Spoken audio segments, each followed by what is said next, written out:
Baik, terima kasih. Bisa langsung dimulai ya teman-teman sekalian. Baik, Assalamualaikum warahmatullahi wabarakatuh. Waalaikumsalam warahmatullahi wabarakatuh. Waalaikumsalam. Baik, selamat siang. Salam sejahtera untuk kita semua. Yang terhormat kepada Kaprodi Administrasi Publik Universitas Widya Mataram Yogyakarta, Bapak Sulis Sarjanta, SPMSI. Yang terhormat kepada narasumber yang pertama yaitu Ibu Ratri, Ibu Wahyu Setiarat SPMP. Yang terhormat kepada narasumber yang kedua, Ibu Dr. Oktiva Anggraini SIPMSI. Baik, pertama-tama telah kita panjatkan puji dan syukur kehadirat Allah Subhanahu wa taala, Tuhan Yang Maha Esa, atas rahmat dan karunia-Nya sehingga kita dapat bertemu di ruang pada siang hari ini di acara Visiting Lecturer tentang Smart People, Waste Management and Smart City, praktik baik pengelolaan sampah. Sebelumnya, perkenalkan saya Karisa Medjelani Putri selaku pembawa acara pada siang hari ini yang akan memandu jalannya acara pada siang hari ini. Adapun susunan acara yaitu 1. Pembukaan, 2. Sambutan, 3. Inti acara webinar, 4. Sesi tanya jawab, 5. Pemberian sertifikat, dan 6. Penutup. Baik, untuk acara yang pertama yaitu pembukaan, marilah acara pada siang hari ini kita buka dengan bacaan basmalah bersama-sama. Bismillahirrahmanirrahim. Acara selanjutnya adalah pemberian sambutan oleh Kaprodi Administrasi Publik Visipol Universitas Widya Yogyakarta yang sekaligus membuka acara pada siang Yang hari ini secara resmi. anak Untuk itu, Bapak ayah. Sulis dipersilahkan.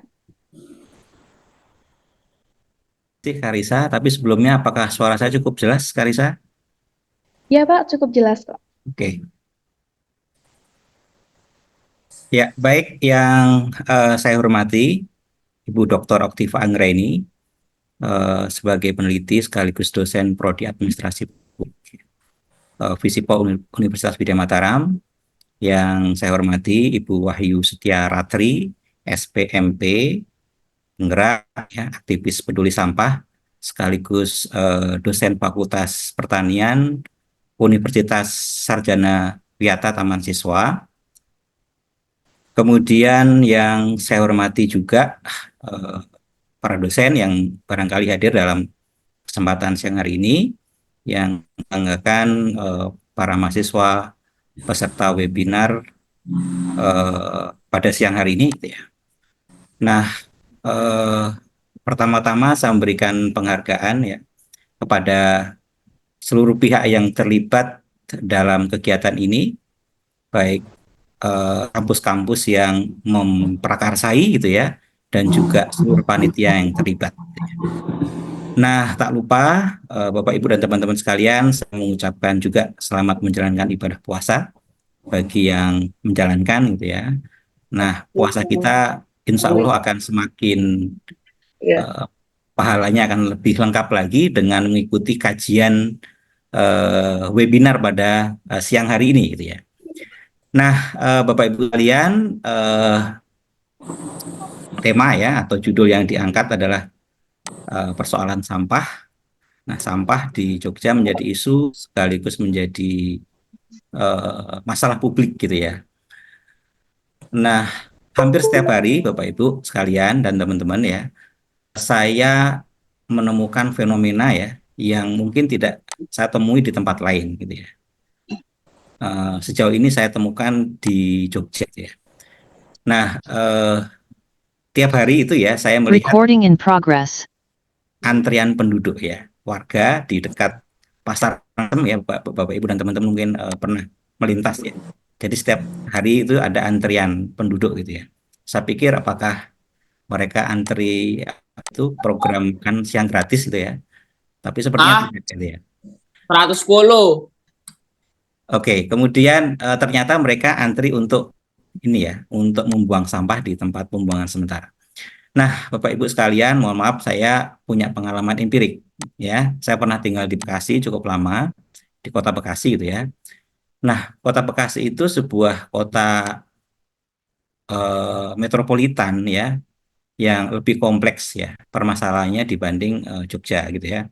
Di sana ada sekitar 3 juta penduduk gitu ya. Nah, 3 juta penduduk itu saya kira mungkin total penduduk di DIY gitu ya.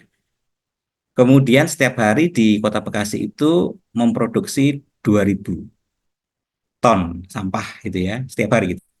Tetapi saya tidak menemukan apa namanya ya tadi fenomena tadi ya, antri membuang sampah tidak gitu ya. Eh, tetapi kemudian di Jogja yang apa namanya dari sisi jumlah penduduk mungkin lebih sedikit ya, sekitar 300.000. Kemudian volume sampahnya sekitar 200 ton per hari itu ya. Tapi ada fenomena itu. Namun saya melihat ada yang berbeda gitu ya, ada yang berbeda gitu ya, yang di Jogja ini gitu ya. Nah, yang berbeda adalah sungai-sungai gitu ya di Jogja relatif bersih gitu ya. Ya, berbeda dengan di kota kota kota kota Bekasi yang saya lihat gitu ya. Kota Bekasi itu kalau lihat sungainya penuh sampah gitu ya, berbau dan seterusnya. Nah, kalau di Jogja saya tidak menemukan itu ya, tidak menemukan itu. Nah, kemudian yang membedakan lagi adalah eh, apa ya mana ya? Penduduk Jogja saya kira punya kesadaran gitu ya untuk bagaimana mengelola sampah. Nah ya, seperti kita ketahui, saya kira hampir semua, ya banyak lah ya, banyak apa namanya RT RW itu semua kemudian ada sampah ya, dan kemudian mereka melakukan pengolahan sampah. Nah, saya kira itu menjadi kekuatan ya, potensi eh, warga untuk menyelesaikan persoalan sampah di kota Jogja gitu ya. Nah, barangkali eh, ketika tadi saya menggambarkan di Bekasi tidak ada antrean, ya, tidak ada antrean untuk membuang sampah ya, karena mungkin mereka membuang sampahnya di sungai gitu ya, tidak di tempat sampah yang harus di apa namanya harusnya dibuang di sana. Gitu ya. Nah sekali lagi saya kira eh, webinar pada siang hari ini adalah kegiatan yang sangat bagus gitu ya. Saya kira nanti pandangan-pandangan ahli, pembicara tentu akan sangat bermanfaat gitu ya untuk bagaimana mengurai persoalan sampah di Yogyakarta. Nah, di akhir sambutan ini ya sekaligus saya mewakili Prodi Administrasi Publik ya. Dengan ini membuka secara resmi kegiatan visiting lecturer Smart People, Waste Management, and Smart City, praktek baik pengolahan sampah di Kota Yogyakarta. Demikian sambutan dari saya. Jika ada kekurangan, saya mohon maaf sebesar-besarnya. Saya tutup. Wassalamualaikum warahmatullahi wabarakatuh. Waalaikumsalam. Waalaikumsalam warahmatullahi wabarakatuh. Terima kasih banyak kepada Bapak Kaprodi, Bapak Suli Sarjanta SIP MSI atas sambutannya yang luar biasa. Bapak, Ibu, dan teman-teman sekalian, tibalah saatnya kita di acara inti. Namun sebelum pemaparan materi, izinkanlah saya membacakan CV yang pertama dari Ibu Wahyu Setara Tri SPMP, yang saat ini menjadi dosen jurusan Agribisnis Fakultas Pertanian dari Universitas Sarjana Wiyata Siswa dari 2014 hingga sekarang. Dengan fokus penelitian beliau di tahun 2023 dengan judul penelitian yaitu Penguatan Rumah Magot dan Peningkatan Ketahanan Pangan Keluarga di Margo Agung Sleman dan Cucuan Klaten tahun 2023. Dan di tahun 2022 yaitu increasing the capacity of marginal land using solar panel in Rejosari, Semin, Gunung Kidul. Adapun CV beliau bisa dibaca nih teman-teman, telah dilampirkan. Dan untuk CV dari narasumber yang kedua, yaitu Ibu Dr. Oktiva Anggraini SIP SPD MSI, yang saat ini menjadi dosen di program studi Administrasi Publik Universitas Widya Taram, dengan fokus penelitian di tahun 2024, yaitu peran multi-helix dalam pengelolaan sampah, bank sampah berbasis masyarakat, Ujang Yogyakarta Smart Environment, dan di tahun 2023 yaitu Yogyakarta Smart City dalam penguatan dan empowering masyarakat. Baik, langsung saja untuk penyampaian materi yang pertama yaitu kepada Ibu Wahyu Setiaratri SPMP, persilahkan. Oke, terima kasih Mbak Karisa sebagai moderator. Saya izin persiapan dulu ya Mbak untuk screen. Baik, Ibu.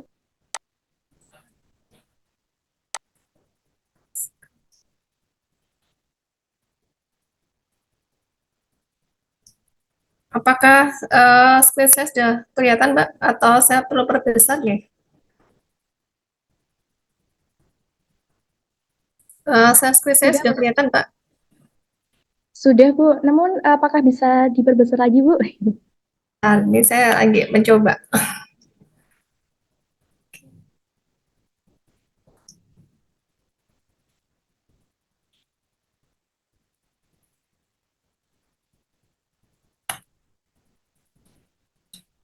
Mungkin klik tampilkan Ibu. Kenapa? Klik tampilkan saja biar jadi tampilan di layar. Ini saya tak dulu sebentar.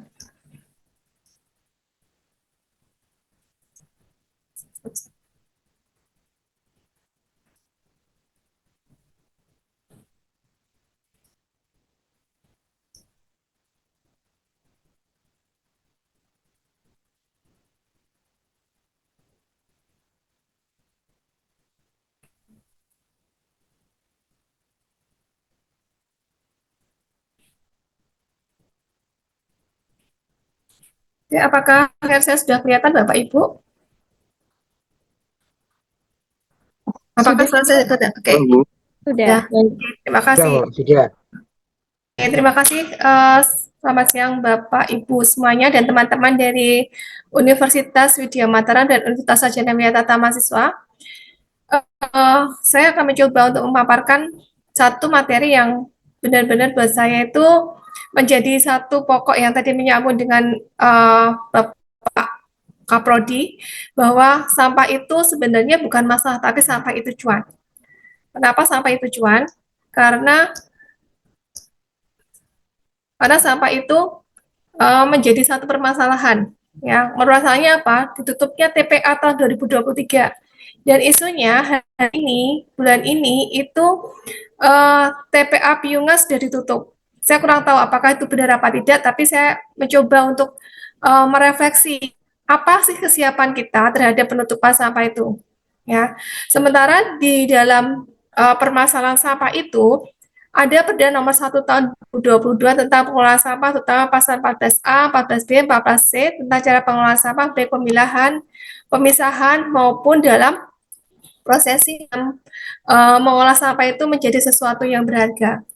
Nah, dalam hal ini kita menjadi kontekstual kita apa sih? Sampah itu apa sih sebenarnya? Siapa yang menghasilkan? Apakah ada legalitasnya? Apakah sampah itu merupakan benar-benar beban buat semuanya? Nah, kita di sini konteksnya adalah sampah. Sampah itu untuk masyarakat itu apa?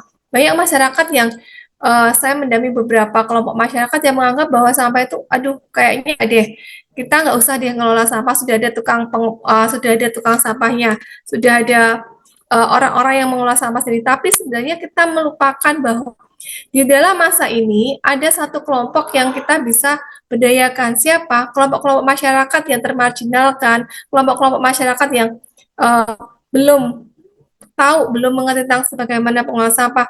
Yang ketiga adalah kelompok masyarakat yang memang benar-benar tidak mau tahu tentang sampah. Ini yang kita bisa rangkul. Ya, kita butuh organisasi dan publik untuk bersatu padu bagaimana cara mengolah sampah, baik itu tingkat dasar maupun tingkat lanjutan. Tingkat dasar siapa? Organisasi dan publik. Ya, kita sebagai masyarakat plus sekolah. Sekolah ada sekolah di Wiyata, ada juga sekolah-sekolah yang menguruskan diri dalam penanganan sampah. Terus kemudian ada juga universitas-universitas ataupun lembaga yang bersedia untuk turun dalam pendampingan pengelolaan sampah. Nah, ini yang menjadi satu hal yang harus bekerja sama untuk apa? Untuk kita bagaimana menanggulangi sampah menjadi cuan. Nah, itu permasalahannya adalah bagaimana konteks fisik. Nah, kalau kita melihat konteks fisik, kita melihat penampilannya, kita melihat bentuknya, kita melihat wajahnya. Kalau Bapak, Ibu, teman-teman semuanya, kok saya sodori sampah, pasti teman-teman pada, ih buat apa sih? Untuk apa sih? Tapi sebenarnya sampah itu bisa menjadi sesuatu yang berharga kalau kita mau mencoba meng-create sesuatu itu menjadi pupuk dan pakan. Kemudian efek psikologis ketika kita ajarkan tentang sampah, ketika kita ajarkan tentang bagaimana perilaku memilah dan memilih. Saya yakin Bapak, Ibu, dan teman-teman semuanya kalau disuruh memilah sampah, saya yakin sebagian tidak pada mau. Kenapa? Karena rasa jijik, rasa takut, rasa tidak mau, ya kan? Kenapa? Karena sudah terbiasa. Pokoknya kalau aku buang sampah seperti ini, ya sudah, aku beres, gitu kan. Tetapi bagaimana kita mencoba untuk menumbuhkan empati lah, katakanlah, bagaimana, oh ya ini sampah dari aku sendiri, aku harus bertanggung jawab dari aku sendiri bagaimana untuk bertanggung jawab tentang pemilahan, pemilihan, dan kemudian pengelolaan sampah. Kemudian juga bagaimana kita melakukan sampah kita itu. Ya, kalau kita lihat di sekeliling kita, nggak usah jauh-jauh di rumah kita, apakah kita sudah punya perilaku kita menyayangi sampah kita? Contohnya, oke, saya punya sampah plastik. Apa plastik ini diapain? Kalau kita sebagai orang yang masa bodoh, saya akan membawa sampah plastik itu di tempat sampah tanpa kita memikirkan resikonya. Tetapi kalau kita mencoba menyayangi sampah kita, oh ya ini kita cuci, nanti kita bikin sesuatu, pasti akan menjadi hal yang baik. Ya. Kemudian konteks sosial, nah ini yang kadang-kala terjadi kadang-kadang terjadi gontok-gontokannya, seperti hanya kemarin di TPA Piungan ditutup, kemudian kenapa ditutup TPA Piungan? Ternyata di situ endingnya itu sudah masuk ke sumur-sumur dan mencemari lingkungan. Nah ini yang kita harus memikirkan, kalau kita buang plastik satu saja, bagaimana dengan dampak sosial yang timbulkan? Apakah sampah itu plastik itu sudah bisa terurai? Apakah sampah plastik itu sudah bisa kita manfaatkan? Apakah sampah plastik itu bisa kita gunakan? Nah ini yang perlu kita pelajari konteks sosialnya, bagaimana dampaknya terhadap lingkungan dan masyarakat. Kadang-kala kita bersikap, ya sudah nggak apa-apa, kita membuang sampah dengan sembarangan, toh ada yang mengutin, toh ada yang merawat. Tetapi kita berpikir lagi, apakah dengan ada yang merawat, dengan ada yang memungut itu, kita tidak punya terlibatan aktif di situ. Ya. Yang kedua, dampak sosial adalah ketika kita tidak sengaja membuang sampah-sampah yang tidak bisa kita reduksi, misalnya pecahan beling. Kalau misalnya pecahan beling itu terkena oleh petugas pemungut sampah, apakah tidak menimbulkan infeksi? Apakah tidak menimbulkan sesuatu yang bernilai ekonomis lebih dampak lagi? Misalnya gini, kalau kita membuang pecahan kaca atau beling, ketika diinjak oleh pemungut sampah ataupun pemulung, menimbulkan infeksi.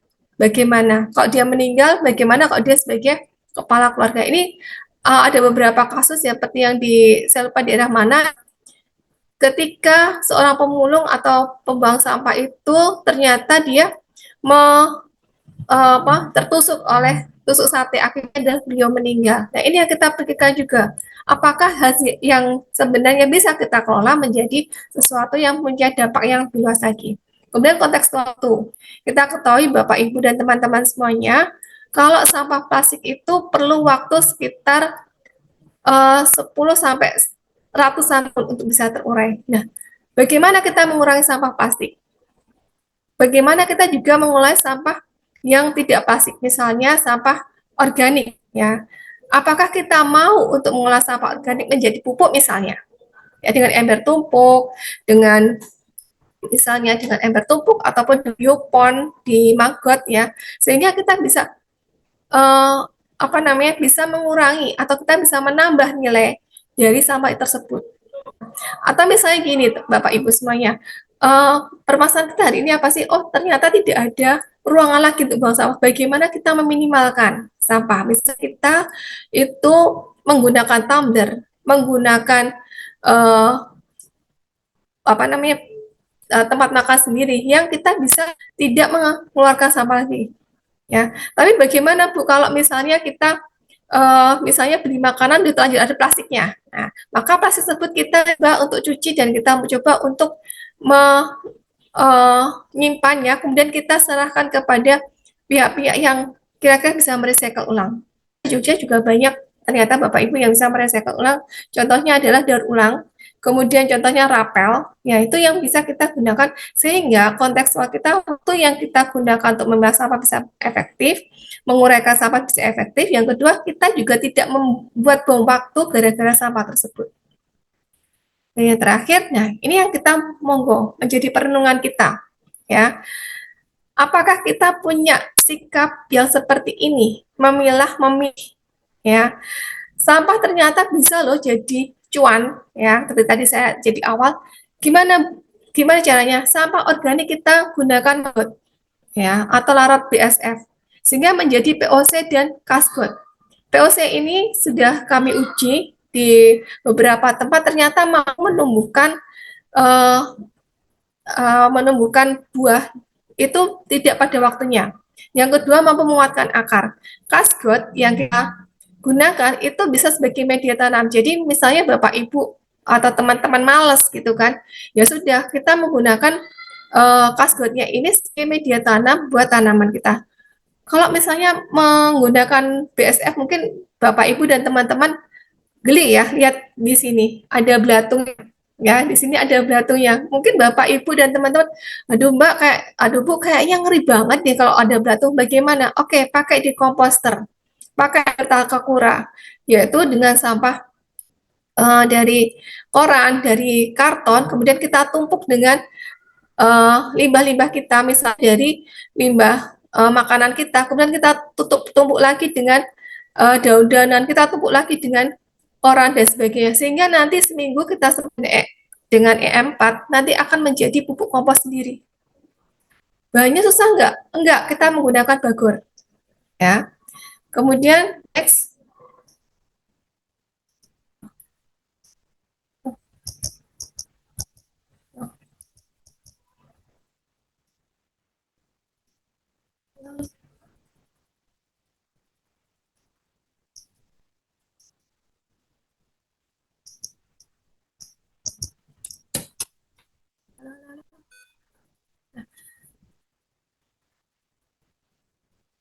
Mati.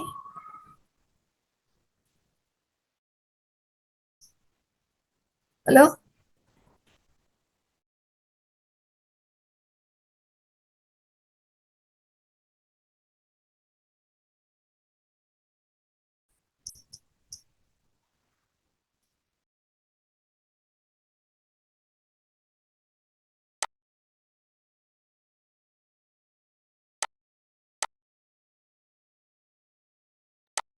Baik, untuk teman-teman mohon ditunggu sebentar ya, mungkin karena ada kendala dari Ibu Wahyu Ratri.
Baik, teman-teman, mohon maaf karena Ibu Wahyunya mungkin ada kendala. Jadi dilanjutkan untuk pemateri yang kedua dulu ya, teman-teman. Dan pemateri kedua yaitu Ibu Dr. Oktiva Anggraini, SIP SPD MSI, dipersilahkan.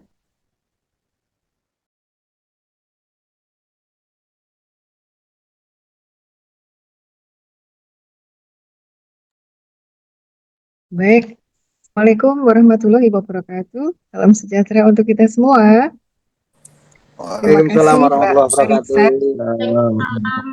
selaku moderator yang sambil menunggu Ibu Wahyu Ratri untuk bergabung kembali ya. Saya mengisi terlebih dahulu sekaligus menyampaikan materi saya. Dan teman-teman saya ucapkan terima kasih banyak atas kehadiran Bapak Prodi kita yang tercinta, Kaprodi Administrasi Publik, para tamu undangan, para guru-guru dari Yayasan Mahasiswa Yogyakarta, kemudian juga mahasiswa Universitas Sarjana mahasiswa yang saya cintai, dan tentunya rekan-rekan mahasiswa Universitas Widya Mataram yang saya banggakan. Terima kasih, selamat datang di Visiting Lecturer di siang kali ini ya. Kebetulan saya pembicara kedua dan membahas hal yang kurang lebih sama, namun dari perspektif administrasi publik ya. Ya, sebelumnya saya terima kasih sekali lagi untuk kehadirannya, dan ini di hari Jumat yang insya Allah berkah ya.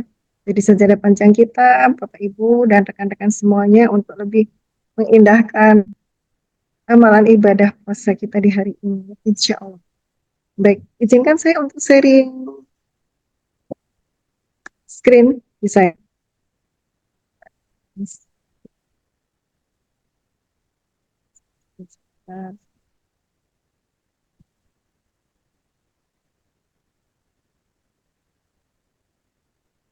Sudah, oke.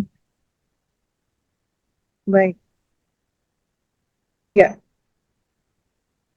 Smart People, Waste Management, and Smart City, praktik baik pengelolaan sampah. Persoalan sampah ini memang menjadi persoalan yang luar biasa kompleks ya di seluruh dunia ya. Bahkan World Bank maupun juga organisasi-organisasi dunia yang lain menyatakan ini pintu masuk untuk mencapai target pembangunan berkelanjutan atau yang dikenal dengan SDGs ya. Kenapa? Karena tinjauannya itu multisektor ya. Semua kepala negara, semua bidang membahas ini dari berbagai aspek maupun ekonomi ya. Oke, dan ini bersentuhan dengan kesehatan ya. Jangan lupa perubahan iklim ya. Lalu ada pengurangan kemiskinan, keamanan pangan, karena ketika ya airnya tercemar, kemudian tanahnya juga tidak sesubur yang kita harapkan karena sampah yang tidak bisa diurai, maka ini akan berkaitan dengan cadangan pangan kita ya, sumber daya produksi maupun konsumsi berkelanjutan ya. Tidak usah jauh-jauh lah ketika misalnya kita membutuhkan ini ya, pasokan kedelai ya. Ini kan kedelai kita impor ya. Begitu impor ini sudah dikendalikan oleh pihak asing, otomatis ya kita bergantung ya, bergantung dari ini. Nah, padahal dari sisi sebetulnya tanah kita kalau dikelola dengan baik, ini kita bisa menghasilkan kedelai juga yang bisa baik ya, seperti yang diimpor dari Eropa maupun dari Amerika. Ya, tapi ya tadi karena tanah kita sebanyak yang tercemar dengan sampah, maka sebagian besar kita mengimpor kedelai. Kita mengimpor kedelai kedua sudah Tiongkok. Bapak Ibu, silakan next.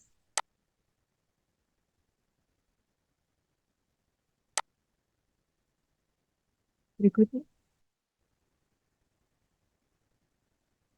Iya. Efek yang lain ya selain kesehatan masyarakat. Ini kemudian lingkungan juga tercemar ya. Oke, masih di slide yang sama. loncat tadi, sebentar, di slide yang sama. Oh, enggak ya. Iya. Iya, efek dari sampah ini juga kaitannya dengan air yang bersih ya. Ya juga kerusakan ekosistem ya. Satwa liar ini juga terganggu kehidupannya ya, banyak yang turun ke dataran rendah tempat manusia berkumpul begitu ya, dan ini akan mengacaukan ekosistem tentunya ya.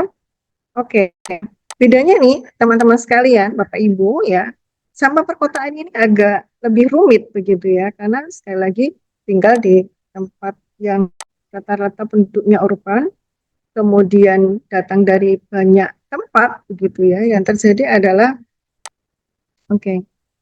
ya pertumbuhan itu padat sekali, penduduknya padat dan terus terang selain penduduknya padat itu untuk itu juga agak lebih susah ya, lebih susah karena tadi masyarakatnya heterogen ya, berbeda dengan yang terjadi mungkin pedesaan ya, itu sistemnya lebih guyup begitu ya, sehingga untuk pengendalian dan lain-lain agak lebih mudah. Oke, sebentar ini share screen saya agak lama. Bentar ya Bapak Ibu ya. Oke, bisa dibantu Mbak, Mas?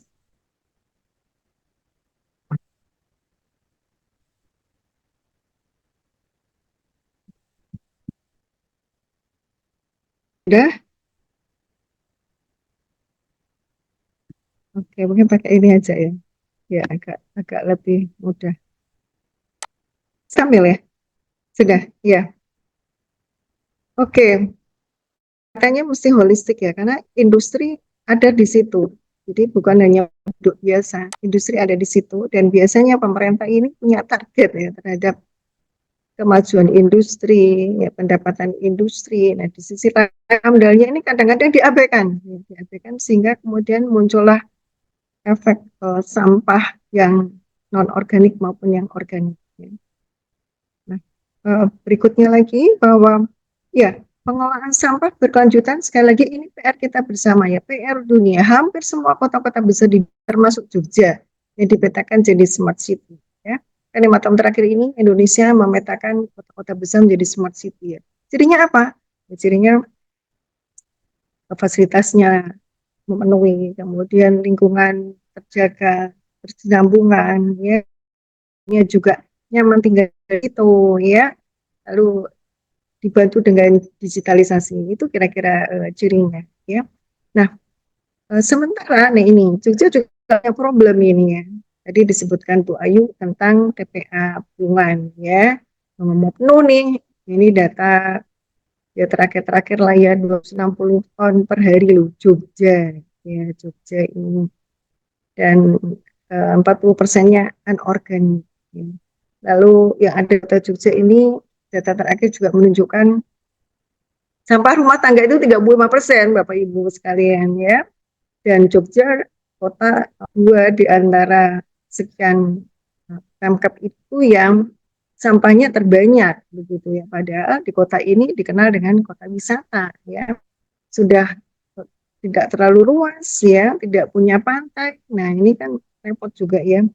Lalu sekali lagi lahannya sempit ya, masyarakatnya urban. Nah, tapi nah ini menariknya, tinggal 1,87 ton ini yang belum tertangani dengan pun tinggal segitu, tapi ternyata juga masih masalah begitu ya. Nah, secara nasional sebetulnya pemerintah kita sudah merencanakan circular economy itu, jadi prinsipnya mengurangi limbah ya, memaksimalkan sumber daya yang sudah ada dengan kehadiran digitalisasi. Jadi ada kolaborasi lah pemerintah, bisnis dan komunitas, dalam hal ini warga, untuk bisa mengelola limbah, dalam hal ini sampah ya. Nah, ini tadi yang saya ceritakan ya. Oke. Nah, siapa yang belum saya sebut? Nah, mungkin ini support media ya, support media untuk apa ujungnya? SDGs ya. Sekali lagi teman-teman sekalian dan Bapak Ibu, support media ini penting sekali ya, karena kalau kita lihat beberapa negara maju itu memang bukan hanya menginformasikan bagaimana membuang sampah yang benar, memilah sampah, tapi juga gaya hidup ya.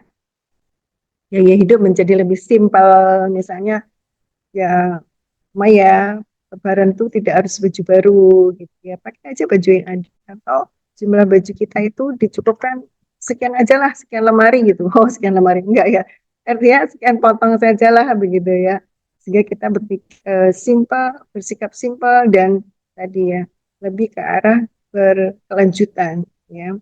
Kemudian banyak juga gerakan-gerakan lingkungan di luar negeri itu yang menyarankan untuk green innovation ya. Jadi dengan perangkat yang sudah ada dimodifikasi menjadi baju baru, dengan perangkat yang sudah ada dimodifikasi menjadi tas, ataupun mungkin barang-barang lain yang tidak harus semua itu menggunakan energi baru ya, tapi menjadikan yang lama itu menjadi terbaru. Oke.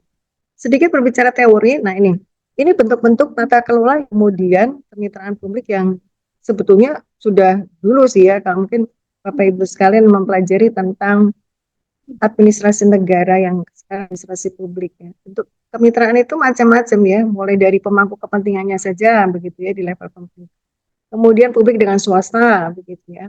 Lalu sampai lahir yang terbaru itu New Public Governance ya, di mana pergeseran hubungan kekuasaan itu sudah betul-betul geser sampai pemerintah itu memang pernah berubah drastis ya. Jadi tidak semua pemerintah, apa-apa pemerintah ya, seperti yang disampaikan Bu Ayu tadi ya. Oh, sudah ada yang sih DL, tenang aja gitu. Oh, sudah ada ini dinas-dinas lain yang mungkin OPD-OPD yang menangani. Jadi ya rakyat ini tinggal tahu beres, bayar iuran begitu ya. Jadi tidak perlu kita lakukan daur ulang dan lain-lain. Tapi itu tidak cukup ya Bapak Ibu ya.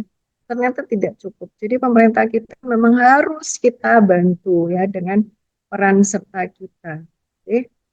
Mari kita lihat ya peran sertanya seperti apa. Tada. Nah ini best practice-nya ya.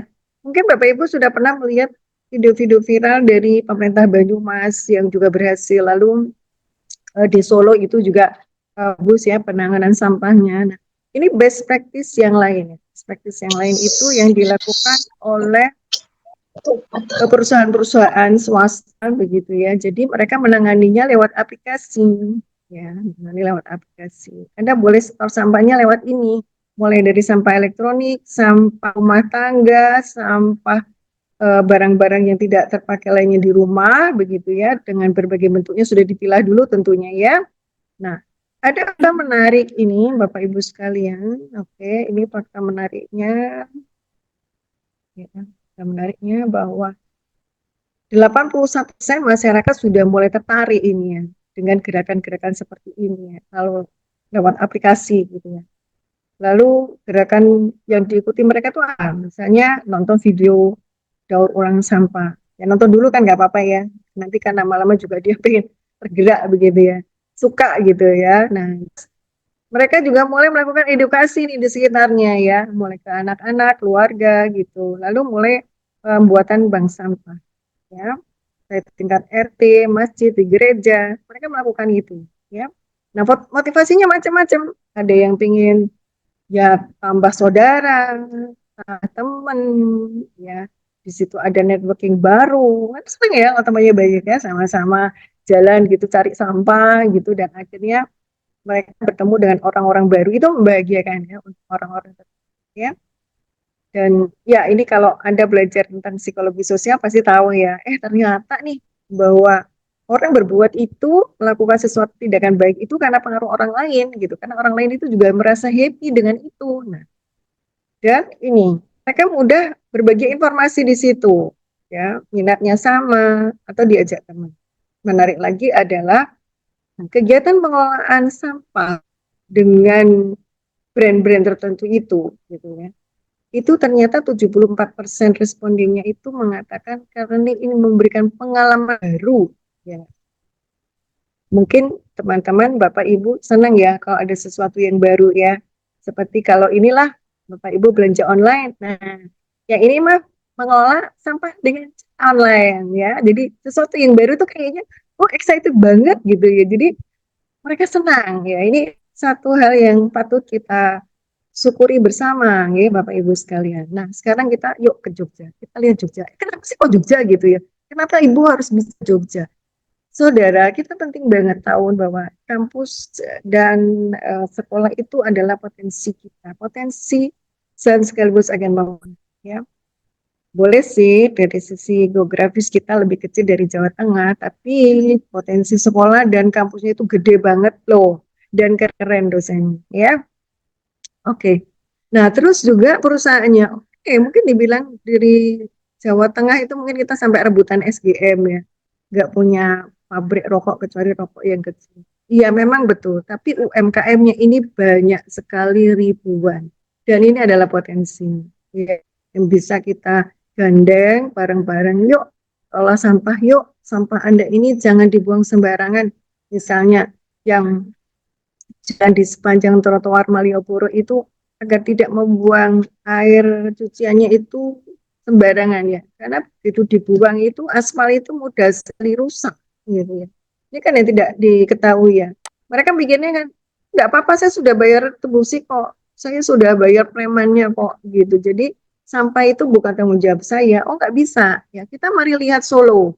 Solo itu kepala daerahnya kebetulan saya dan Bu Ayu beberapa berkunjung itu jalan-jalan trotoar di Solo itu bersih ya, dan bagaimana mereka mengupayakan sampah, tempat sampah ya, kemudian pohon-pohon yang rindang itu di seputaran protokol Solo itu, bagaimana kok bisa bagus itu, bukan dengan uang pemerintah saja tapi dengan menggandeng pengusaha ya. Jadi mereka mengadakan dinner, adakan lunch, atau kadang kalau nggak perlu ditelepon saja ya, halo Pak begitu ya, Bapak bisa bantu kami nggak gitu, kami mau ada acara ini gitu, atau gelar budaya gitu, biar rapi, tolong Solo diperindah bareng-bareng. Akhirnya mereka menyumbang pohon yang besar tuh bisa nih kita pindahkan gitu bisa, dan akhirnya jalan protokol Anda bagus ya di sekitar Solo. Sekali lagi kolaborasi. Jogja juga bisa kok. Nanti akan banyak sebetulnya gerakan-gerakan inovatif yang sudah champion tentang waste management ya. Jadi energi terbarukan. Cuma memang belum gregetnya itu belum bareng-bareng ya. Ini kalau gregetnya bareng-bareng, wah luar biasa istimewa kali Bapak Ibu ya. Nah, lalu apa yang istimewa? Iya, karena itu punya sistem pemerintahan yang kolaboratif dan istimewa. Iya, jadi Pak Eri Sudia itu mantan wali kota Jogja itu sampai bilang, bluenya kita atau lem perekat kita itu adalah budaya Jawa. Kalau Anda sebut siapa orang Jogja adalah orang yang cinta dengan Jogja. Bukan lahir di Jogja, tapi cinta dengan Jogja, berperilaku dan berbudaya Jawa, mengenai budaya Jawa. Itulah orang Jogja. Ya, jadi kalau tinggal di Jogja kok tadi ya, wah masih bergaya hedon, buang sampah sembarangan, wah nggak Jogja banget tuh gitu ya. Jadi kearifan lokal di sini yang dimaksud adalah tadi budaya Jawa yang menjadi perekat perbedaan yang ini di potensi bagus ya untuk bisa supaya Jogja bersih dari sampah organik atau zero waste ya, yang jadi cita-cita dari pemerintah kota. Oke. Nah, gambaran besar tadi Bapak Ibu dan juga yang mikro-mikro sudah saya sampaikan, bisa ditarik kesimpulan adalah bahwa masalah sampah perkotaan ini akan efektif kalau ada kerjasama dari pemerintah, swasta, dan masyarakat ya. Payung hukum sudah, ya tapi apa gunanya payung hukum ketika misalnya masih ada tadi ya orang malam-malam buang sampah sembarangan ya, ditaruh di pinggir jalan begitu ya. Nah, baru kalau kemudian sampah PP-nya bergerak, bolehlah tertibnya. Seharusnya tidak perlu ya.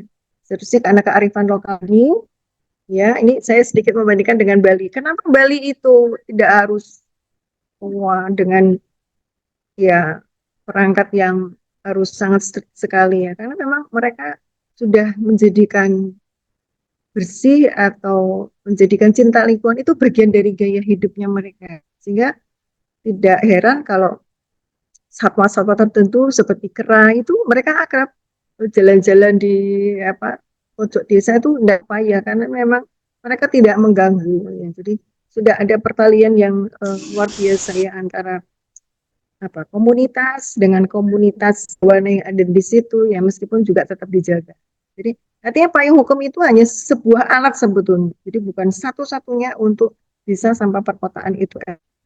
Lalu jangan lupa juga dibutuhkan teknologi inovatif ya Bapak Ibu sekalian. Jadi harus ada nih seperti eh, pengelolaan sampah terpadu yang memang kapasitasnya besar ya. Karena kalau seperti TPA Piungan itu nanti dibiarkan ya, kemudian kapasitasnya tidak ditambah dengan mesin-mesin yang lain ya tidak akan berdampak banyak begitu ya. Artinya yang champion juga tetap butuh ini ya wilayah atau daerah yang menampung yang aman yang tidak menimbulkan masalah sosial maupun budaya. Karena kita juga tahu ya TPA Piungan terakhir juga menimbulkan persoalan sosial ya.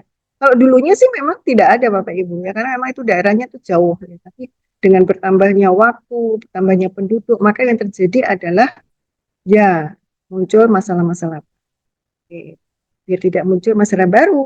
Nah, mari kita selamatkan bumi kita ya, Bapak Ibu sekalian, peduli kepada lingkungan, peduli pada gaya hidup kita, dan bersiap untuk selalu ya cinta pada lingkungan demi Indonesia. Begitu uraian saya akhiri. Wassalamualaikum warahmatullahi wabarakatuh.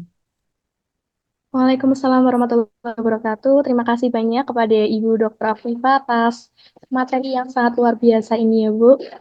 Dan dari pemaparan materi yang telah disampaikan dari Ibu Dr. Afifah tadi dapat kita simpulkan ya teman-teman bahwasanya persoalan sampah ini merupakan tantangan yang serius dalam mencapai pembangunan yang berkelanjutan. Pengelolaan sampah ini mempengaruhi juga berbagai aspek seperti kesehatan, ekonomi, serta perubahan iklim, dan juga pengurangan kemiskinan, keamanan pangan, dan sumber daya, serta memerlukan pendekatan yang holistik untuk menanggulangi dampaknya. Dan untuk solusinya akan lebih efektif jika ada kerjasama antara pemerintah, sektor swasta, dan masyarakat. Baik, untuk pemaparan materi yang kedua, Ibu Wahyu Setiaratri, apakah sudah bergabung kembali? Alhamdulillah sudah Mbak, cuman nggak bisa membuka laptop saya Mbak, jadi mungkin bisa dibantu untuk materi saya, karena laptop saya lagi nge-freeze. Baik, Ibu bisa dikirim melalui Saya kirim WhatsApp. ke Ibu Okti semalam. Baik, Ibu. Atau kirim ke ini aja Mbak. Saya memperlihatkan itu YouTube aja. Sedang berproses ya. Oke, sedang berproses Bu. Kita tunggu ya. Oke, sudah dibuka operator nih.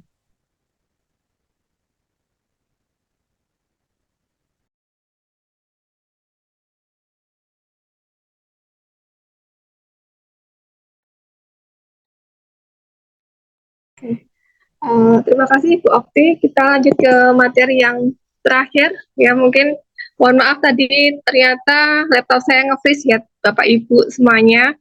Mungkin ada satu video yang mungkin saya persembahkan buat Bapak Ibu untuk memperlihatkan bagaimana sih sampah itu bisa menjadi sesuatu yang saya katakan tadi cuan. Monggo Mbak Moderator ditampilkan.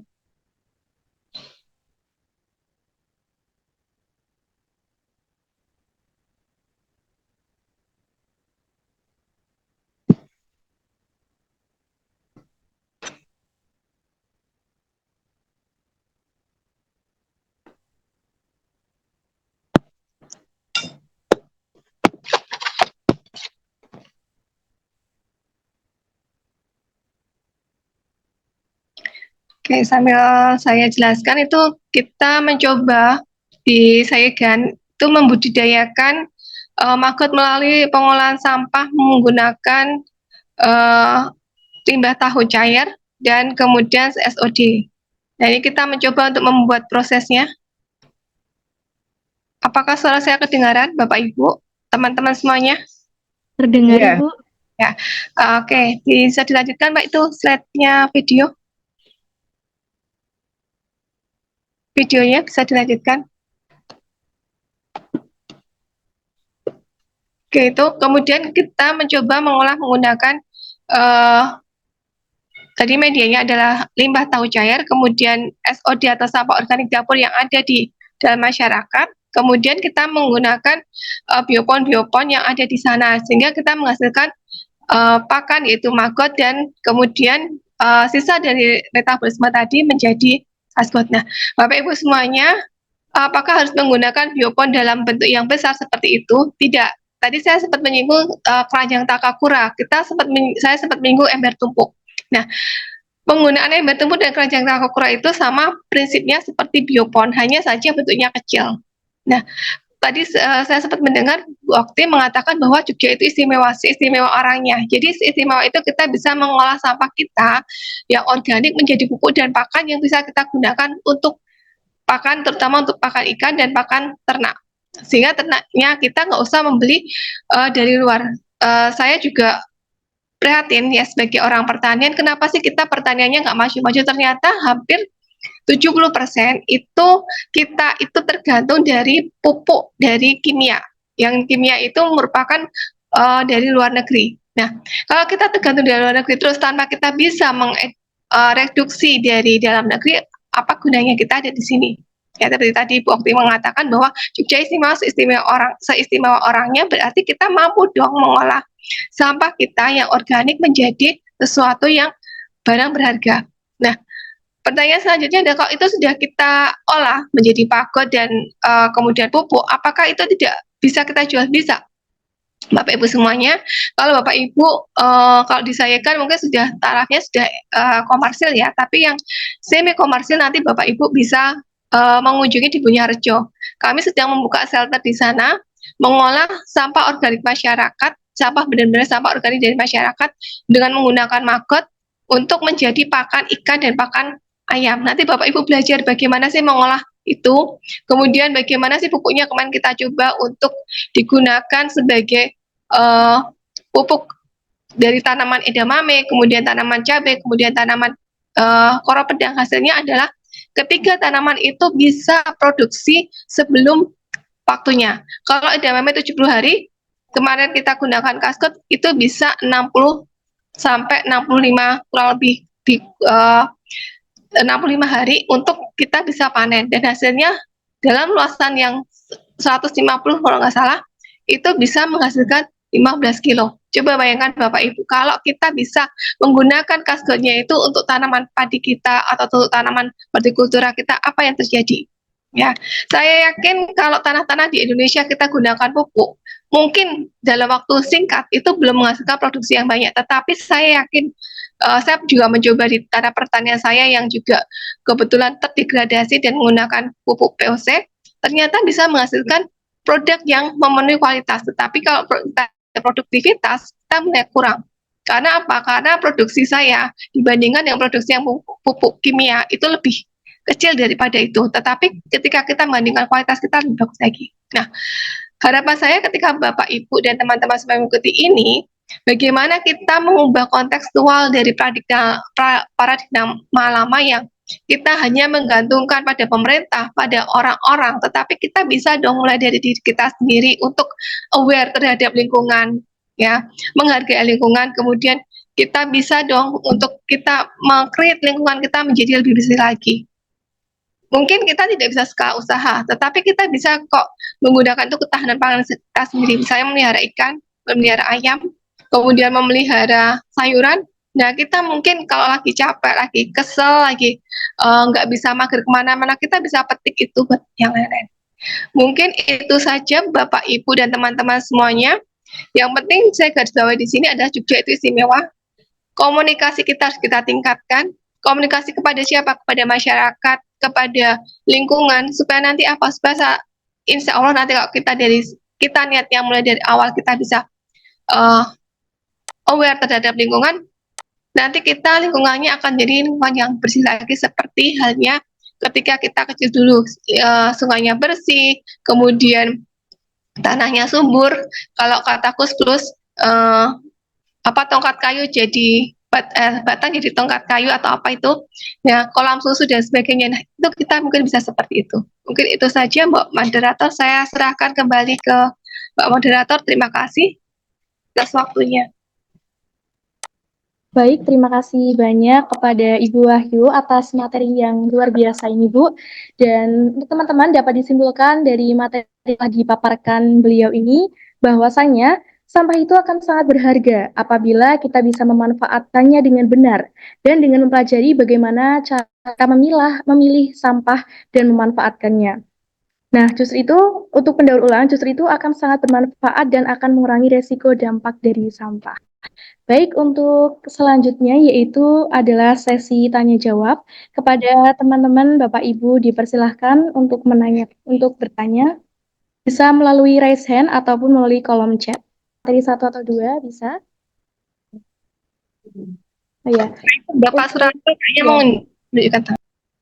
Iya, Bapak Suranto dipersilahkan. Ya, saya mau nanya ini Bu Karisma atau Mbak Karisma, mohon maaf. Selamat siang kepada Bapak Hussein Harjanto, Ibu Okti, Ibu Wahyu, dan rekan-rekan semuanya. Dari yang disampaikan oleh Bu Wahyu juga Bu Okti memang sangat menarik, sangat bermanfaat sekali. Terima kasih untuk ilmunya yang diberikan kepada kita semuanya, semoga nanti bermanfaat, dapat menginspirasi kepada kita semuanya. Di sisi lain kami mau bertanya kepada Bu Wahyu. Kalau sama Bu Okti sering ketemu ya Bu, besok tanyanya ke Ibu saja. Ke Bu, ini kok saya sangat tertarik ya dengan apa itu sampah adalah cuan. Nah, di situ dari sampah menjadi maggot, maggot menjadi makan burung, dan makan ayam yang nanti jadi sentrat atau apa cara istilahnya, cara desanya namanya itu. Nah, prosesnya gimana Bu? Prosesnya dari sampah tersebut, terus untuk pemilahan dan untuk sampah sehingga menjadi maggot itu memerlukan berapa waktu atau memerlukan berapa lama menjadi siap edar atau siap untuk konsumsi burung atau untuk konsumsi ikan atau apa itu Bu? Berapa lama, terus sulit tidak Bu untuk prosesnya dan peralatannya? Terima kasih. Mungkin pertanyaannya saya hanya seperti itu Bu Wahyu. Atas jawabannya kami ucapkan terima kasih, matur nuwun.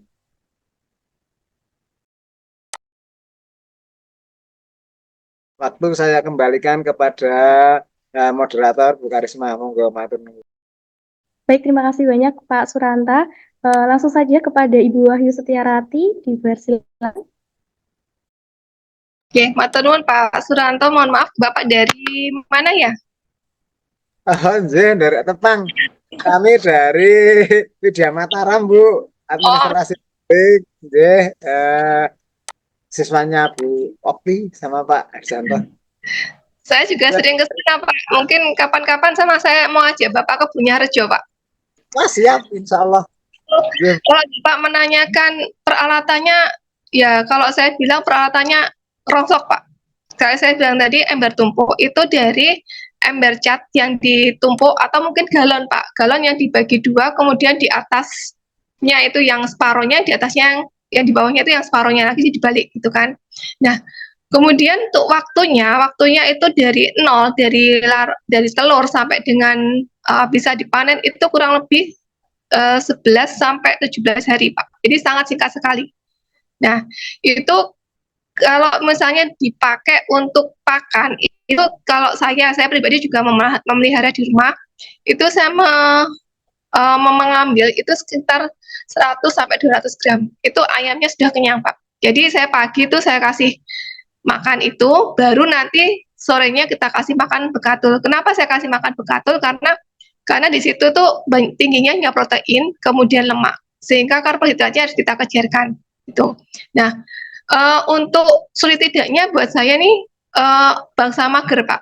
Bangsa mager itu kalau kita misalnya mengkompos itu kan harus dibolak-balik segala macam. Kalau di maggot sudah kita kasih telur maggot, sudah nanti dia menetas sendiri, kemudian kita tadi sampai 17 hari kita bisa ambil sebagai maggot. Nah, kalau kita mau netaskan sebagai pupa ataupun sebagai lalat itu sekitar 45 hari. 45 hari ya.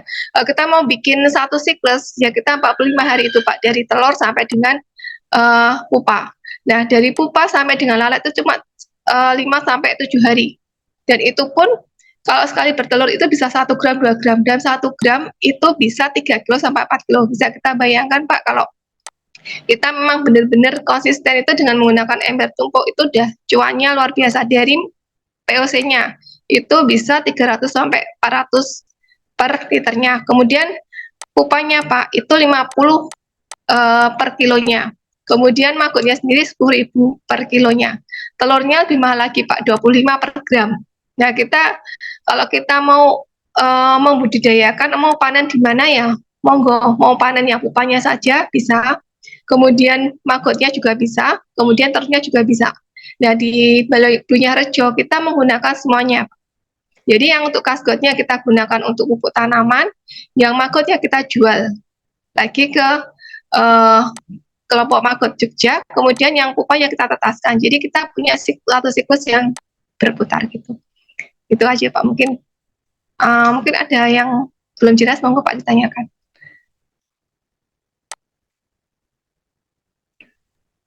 Begitu ya Bapak Surana atas jawaban dari Bu Wahyu. Atau mungkin ada tambahan dari Ibu Oktif untuk menjawab pertanyaan dari Pak Suranta? Ya, Suranto, terima kasih sekali kalau tertarik ya Pak. Ini sebetulnya video-video yang ada di YouTube juga sudah banyak, tapi perlu ini ya, satu saat ini kalau perlu Bu Wahyu kita ajak bareng-bareng ini ya, outing kelas ya, dari UMT maupun Indah Mataram ke Bulunya Rejo nih, yang deket-deket aja lah ya. Ya, jadi juga ada Bapak Ibu sekalian di Klaten Kartosuro itu yang memang lebih besar ya, ada berbau industri begitu ya. Bahkan untuk bisa membuat maggot itu tidak 2 minggu atau 21 hari jadi itu bisa ya dengan konsentrat tertentu ya. Tapi bau banget Pak. Itu ada perintisnya juga anak muda namanya Mas Fikri ya. Itu kalau suatu saat memang kita tertarik ya nggak apa-apa kita outing kelas ke sana ya, jalan-jalan gitu ya, naik kereta gitu ya. Wah, banget bisa lihat Solo dengan cara pengelolaan sampahnya yang memang luar biasa di sana.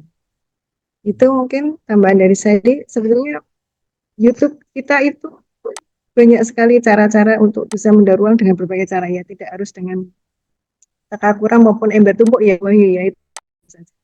Terima kasih. Monggo ini kayaknya ada lagi tuh Mbak Karissa di. Untuk yang bertanya di kolom chat ada Bapak Arifin Biramasi yang bertanya mengenai dengan menumpuknya sampah, apakah bisa pemerintah mencari solusi untuk mendaur ulang sampah? Yang selanjutnya, apakah kesiapan reproduksi untuk mendaur ulang sampah? Begitu ya.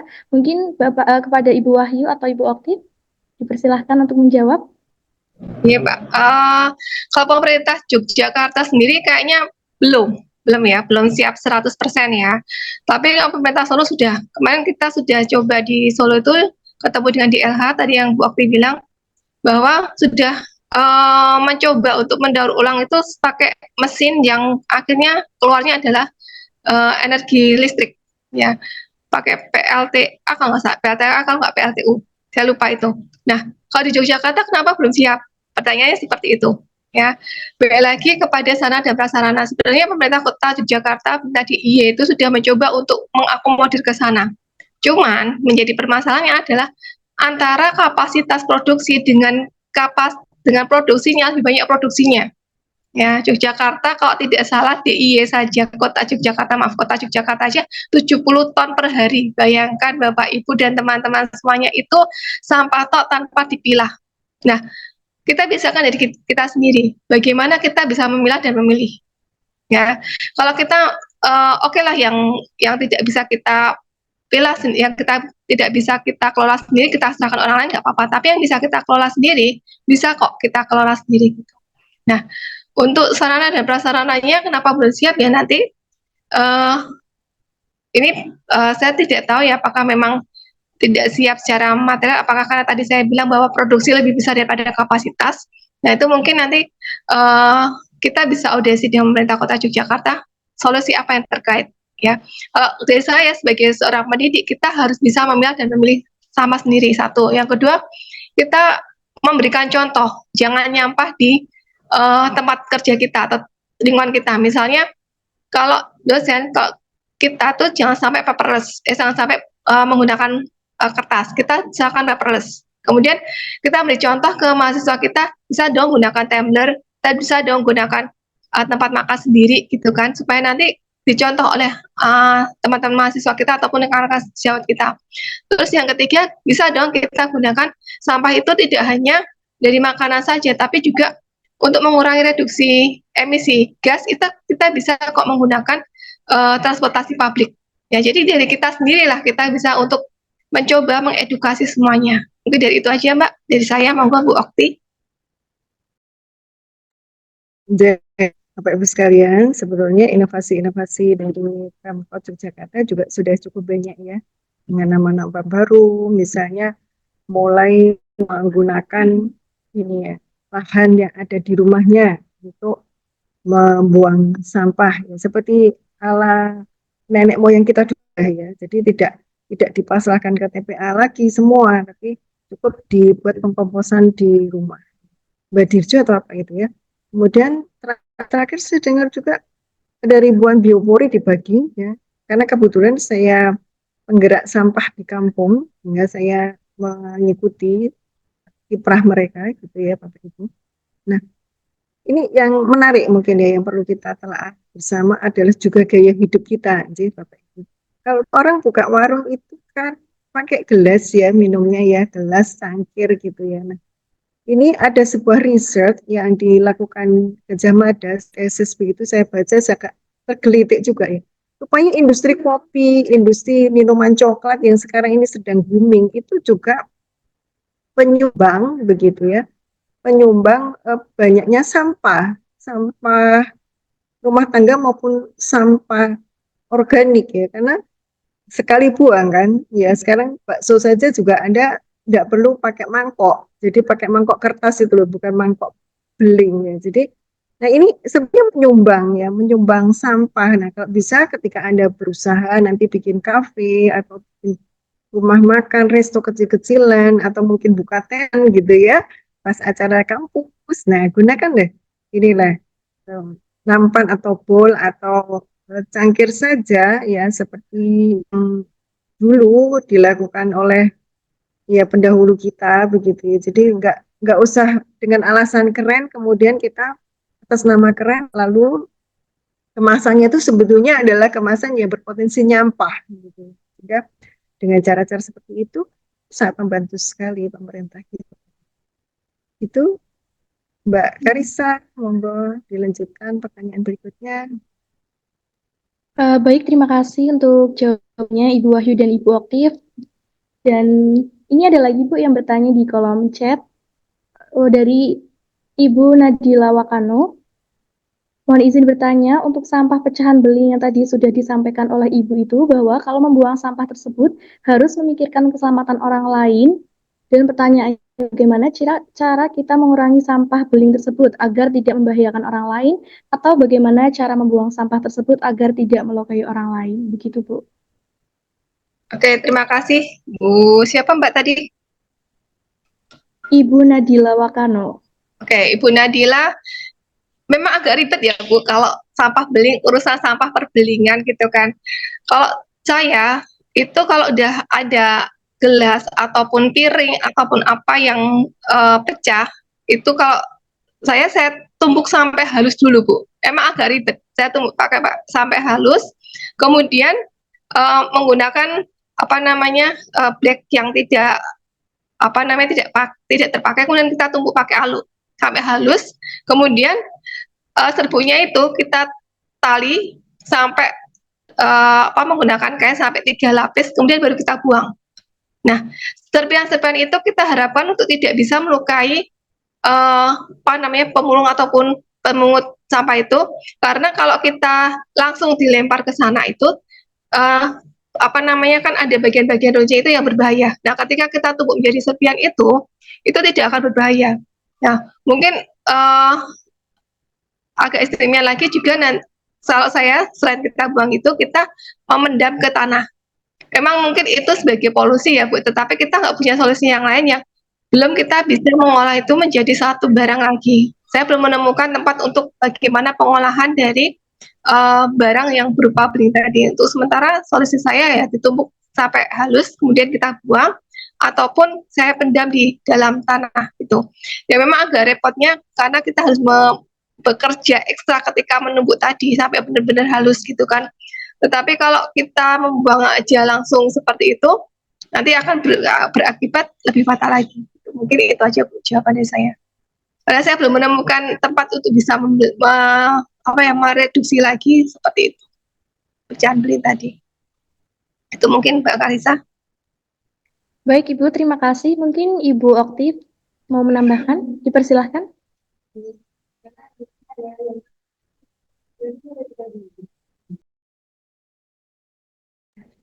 Baik, untuk yang selanjutnya yaitu Mas Agus Aji Setiawan, dipersilahkan Mas, monggo. Baik, terima kasih Mbak Karisma sebagai moderator. Perkenalkan Bu Tifa dan Bu Wahyu. Saya Agus Aji Setiawan dari Prodi Administrasi Publik Universitas Widya Mataram. Menyimak apa yang disampaikan tadi, bahwa sampah itu masalah, tapi sebenarnya sampah itu bisa jadi cuan gitu. Itu kan yang organik tadi yang disampaikan itu. Nah, sementara fenomena yang terjadi sekarang ini, meskipun piungan itu sudah ditutup, resmi ditutup di Bantul kemarin, fenomena yang sering kita lihat itu untuk sampah anorganik, itu mungkin di rumah tangga sudah melakukan pilah-pilah, meskipun banyak yang belum, tapi sudah juga banyak yang melakukan pilah-pilah sampah. Kemudian pilah sampah itu, ini Bu, ketika sampah itu diambil oleh apakah itu pengepul atau petugas yang mengambil sampah, ternyata di truknya itu dicampur lagi, bukan dipilah-pilah, di truknya itu dicampur lagi.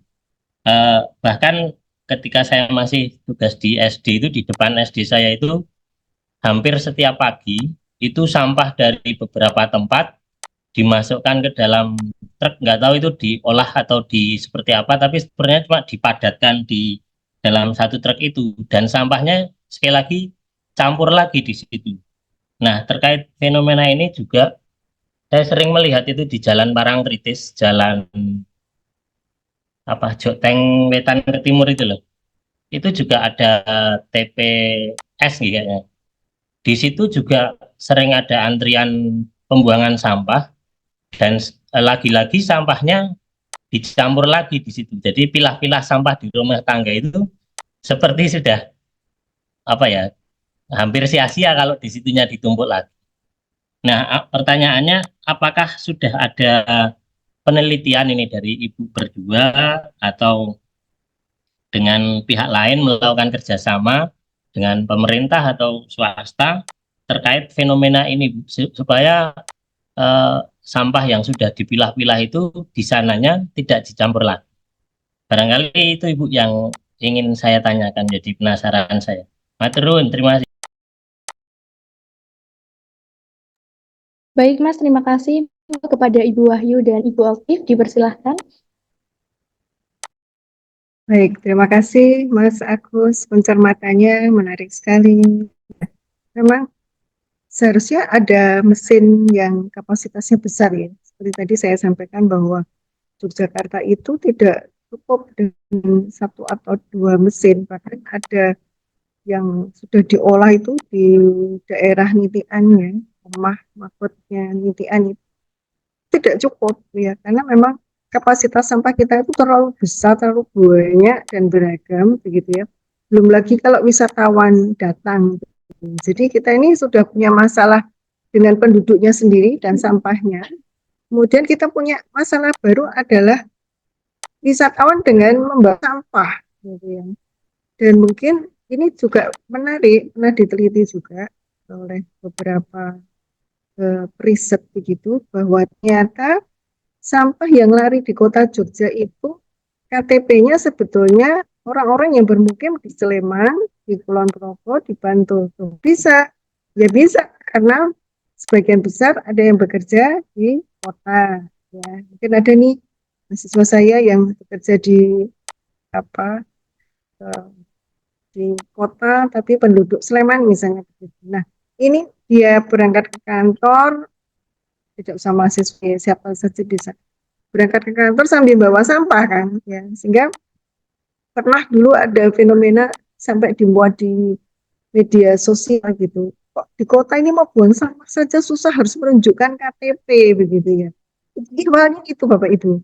Ihwalnya adalah karena sampah dari luar kota itu ternyata masuk kota Jogja.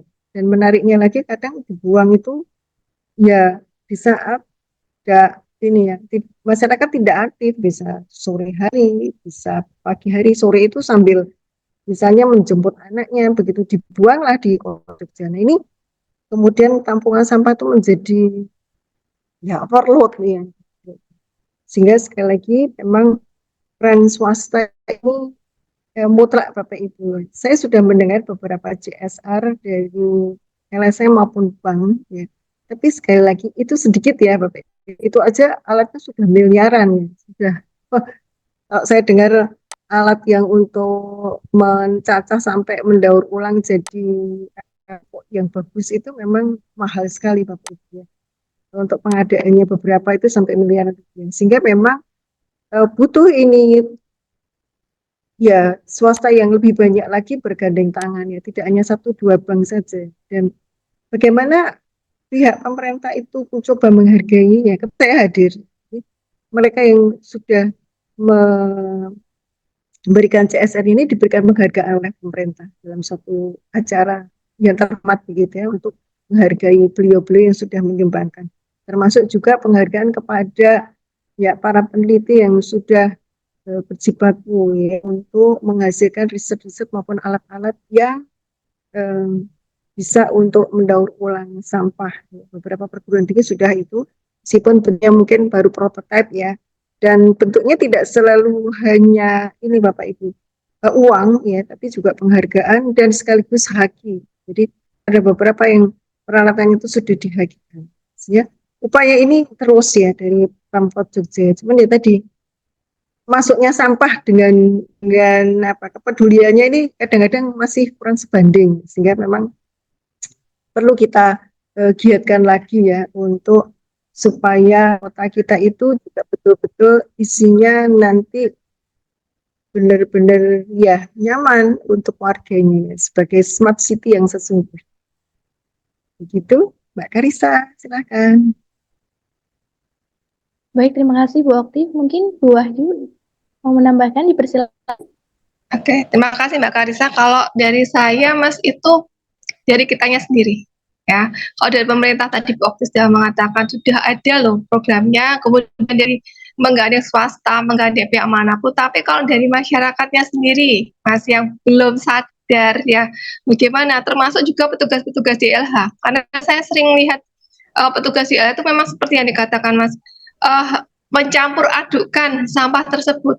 Ya, mungkin kurangnya komunikasi tadi yang saya bilang, kurangnya komunikasi antara pihak pemerintah, masyarakat, kemudian stakeholder ataupun pelaku, itu yang menyebabkan jadi kita tuh punya peraturan tapi tumpang tindih. Kita punya suatu alat tapi tidak bisa berjalan. Kita punya suatu sistem tapi mandek, gitu kan. Nah, kita mulai dari kita sendiri. Kalau kita aware sama lingkungan, ya kita pasti akan ikut cawe-cawe misalnya. Kalau tahu di sana sampahnya dicampur, dan maka oleh karena itu kita mencoba untuk membuang sampah yang di situ yang benar-benar bisa didaur ulang. Kayaknya kalau tidak salah pemerintah Kota Yogyakarta hari ini itu mengkhususkan yang organik saja yang ditamu, yang anorganik nggak usah. Nah, itu bagaimana kita? Apakah kita mau mentaati itu, yang balik lagi ke kitanya sendiri? Apakah kita mau mentaati apa enggak? Kalau kita nggak mau mentaati ya sama aja, kata dia, saya bilang udah semuanya dibikin bagus, tetapi kalau kita tidak mentaati ya semuanya akan mental. Tetapi kalau kita mencoba mentaati, ya memang agak rekoso, dalam arti, ya sampahnya kenapa sih saya harus mengolah sendiri. Tapi kita memikirkan tadi cuan, Mas. Karena ada beberapa mahasiswa saya yang saya coba untuk saya pancing untuk ke sana. Mereka melakukan, Bu ya ternyata bisa ya Bu ya dihasilkan. Bisa ya Bu, paling tidak untuk dia bikin kebun sendiri. Ya, jadi kalau misalnya dia lagi malas keluar, dia petiklah sawi untuk dibikin, kebetulan dia ke kos ya, dibikin bakmi, dibikin apa yang dia bisa masak sendiri. Jadi dia bilangnya, wah bisa ya Bu ya, cuma beli bakminya paling cuman 3.000 gitu, tapi bisa tambah sayuran dari dalam sendiri gitu. Ya mungkin itu aja sih Mbak yang bisa saya tambahkan. Baik, terima kasih Bu Wahyu. Begitu Mas Agung. Oke. Baik Ibu, Oke, ini matur nuwun, Mbak. baik, di kolom chat ini Bu ada yang menyampaikan sebagai saran untuk meminimalisir sampah yang menumpuk. Kira-kira bisa nggak pemerintah ini mengeluarkan perda, semisalnya untuk memberikan denda kepada pembuang sampah sembarangan, agar kiranya ini bisa mengurangi dampak ekologis, banjir, dan lain. Begitu Bu. Ya, Aduh, mungkin singkat pendek ya jawabannya. Sebetulnya sudah, Bapak Ibu sekalian ya, sudah ada perdanya, ada tipiringnya juga, gitu ya. Bahkan beberapa kelurahan itu sampai memasang CCTV loh ya, CCTV ini. Tapi memang kalah canggih dengan mungkin tadi ya, penyelundup-penyelundup sampah itu ya, membuang sampah sembarangan ya. Jadi memang balik lagi ke perilaku kita, cara pandang kita, bahwa tadi ya, kalau merasa bahwa ini akan merugikan semua, misalnya ketika sampah ada di daerah Kota Baru kan pernah ya, baru jadi kotor, kumuh itu ya, dekat-dekat gereja itu kan, sebetulnya yang terluka atau yang merasa kesel itu bukan hanya yang ada di sekitar situ ya, tapi juga saya yang tinggal mungkin sekian kilometer dari Kota Baru itu merasa terganggu ya. Jadi tidak hanya Pak PJS wali kotanya saja atau DLH-nya saja, semua menjadi terganggu. Dan ini harus kemudian paksa diselesaikan. Kan merepotkan orang. Jadi sebaiknya ketika kita itu bertindak ya, usahakan kalau tidak bisa berbuat baik ya jangan mengganggu. Jadi membuat sembarangan itu saya anggap mengganggu.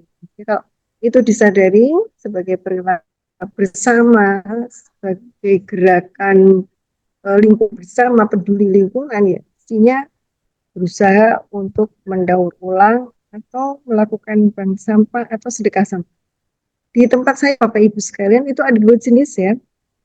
Jadi ada ibu-ibu yang menggerakkan bank sampah, tapi juga ada yang mendonasikan sampah. Sekaligus saya menjawab pertanyaan yang ada di chatnya. Jadi bagaimana mengajak masyarakat yang tidak peduli. Nah, itu memang bertahap Bapak Ibu. Jadi tidak bisa misalnya besok ada gerakan donasi sampah begitu ya, atau sedekah sampah tuh langsung kumur yuk begitu, tidak bisa begitu. Jadi pertama memang yang berjibaku kami-kami yang ibu-ibu muda dan tidak muda gini ya.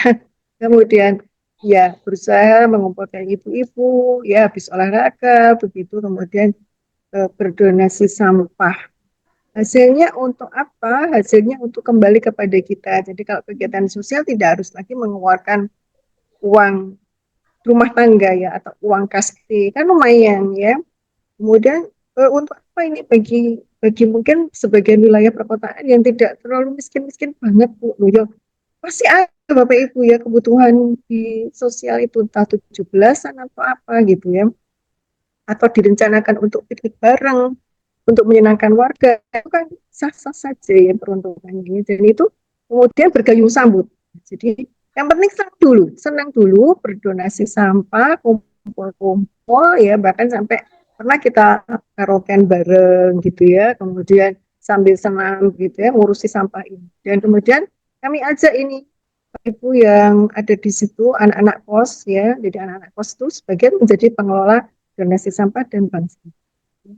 Kemudian saya juga lihat ini di bagus di SMP 10 Jogja itu modelnya adalah yang bisa didaur ulang, dikerjasamakan dengan bank sampah kampungnya.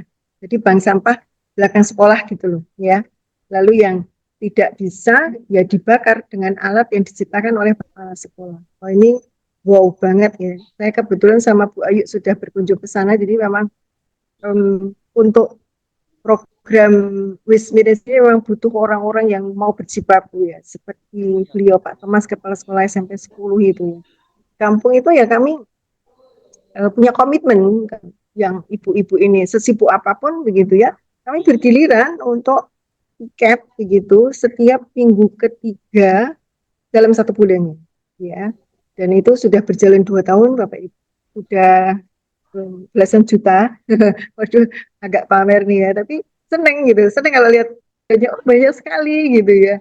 Itu kita pamerkan ke ibu-ibu di kampung lain, dan alhamdulillah ada yang studi banding juga, pernah juga mendapatkan perhatian dari keraton ya, karena beberapa waktu lalu memang kemudian menyerahkan beberapa bantuan untuk kami, karena kami ada berada di sebagian tanah itu ada tanah Sultan Ground.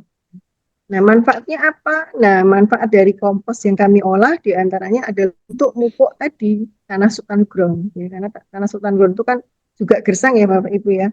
Nah, itu kalau mereka butuh pupuk, nah dari pupuk yang kami olah. Begitu Bapak Ibu, ada ekonomi circular ya. Jadi kan bedanya dalam teori yang sudah saya sampaikan kan, bedanya kolaborasi swasta dan warga yang dulu itu apa sih?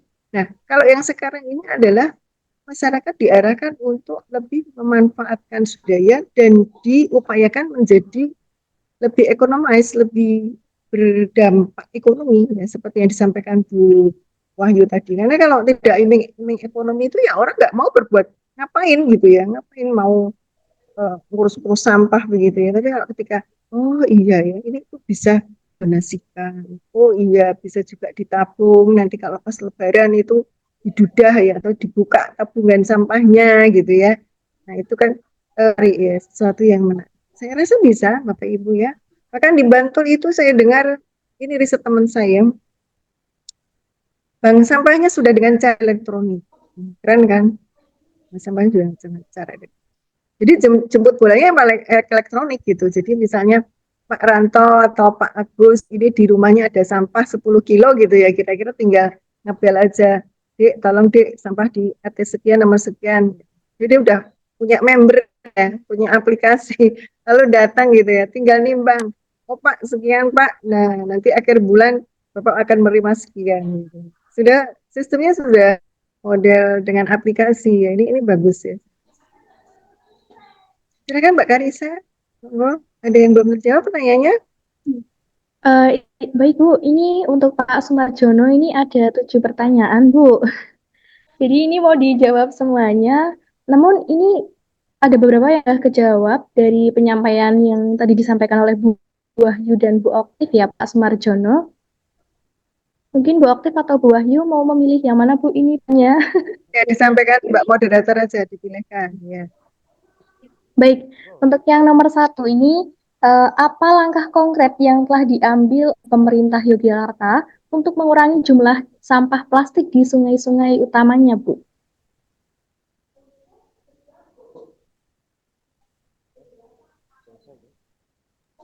Mungkin kepada Ibu Wahyu atau Ibu Oktif dipersilahkan menjawab pertanyaan dari Pak Sumarjono. Oke, saya bantu jawab ya Mbak. Kalau misalnya langkah konkretnya sudah ada ya Mbak, perda, tapi itu tadi kata Bu Okti, ada penyelundup-penyelundup tadi. Yang kedua dari kitanya sendiri, walaupun tadi saya bilang sistemnya bagus Mbak, alatnya bagus ya Pak Sumarjono, tapi kalau kitanya sendiri tanda petik nggak aware, ya mau dibikin seperti apapun tetap akan kecolongan. Dibikin CCTV, dibikin denda, dibikin apapun tetap ya. Seperti contoh saya ketika saya jalan dari Kusuma Negara sampai ke kampus itu di sebelah persis dari kampus dari fakultas lain itu numpuk sampah, didiemin aja. Artinya apa? Artinya bahwa kalau kita tidak aware satu sama lain itu ya wes mau gimana pun tetap nggak akan bisa ya. Tapi kalau kita mencoba, oh ya ini punyaku, sampahku, aku kelola sendiri, ya sudah. Nanti kalau misalnya sampah plastik bagaimana? Mungkin ada yang, aduh kalau ngelola sampah plastik kan lama ya. Mungkin Bapak Ibu bisa menghubungi Kresekku. Kresekku itu yang mengelola sampah plastik dari rumah tangga untuk menjadi barang-barang kerajinan atau mungkin kerapel ya. Saya pernah di Jogja kemarin memanfaatkan kersekutu dan rapel, lumayan ketika saya mendudah ya membuka tabungan saya, lumayan untuk bisa beli baju baru satu gitu kan. Nah, kita bayangkan aja kalau Bapak Ibu mengelola sampah yang kita miliki ya. Sampah organik saya kelola sendiri karena saya orangnya mager. Jadi saya sampah organiknya ya udahlah kita gunakan makut udah selesai gitu kan. Tapi kayak yang sampah anorganik karena saya juga mager numpuk di rumah jadi sarang tikus, akhirnya saya pakai 2 aplikasi itu. Nah, mungkin itu saja Mbak yang bisa saya utarakan.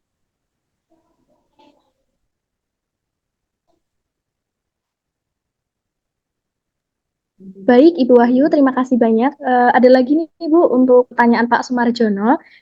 Dikarenakan nomor 2, nomor 3, nomor 4, nomor 5, mungkin tadi sudah dipaparkan Bu Wahyu dan Bu Oktif, nih, Pak. Jadi langsung ke nomor 6.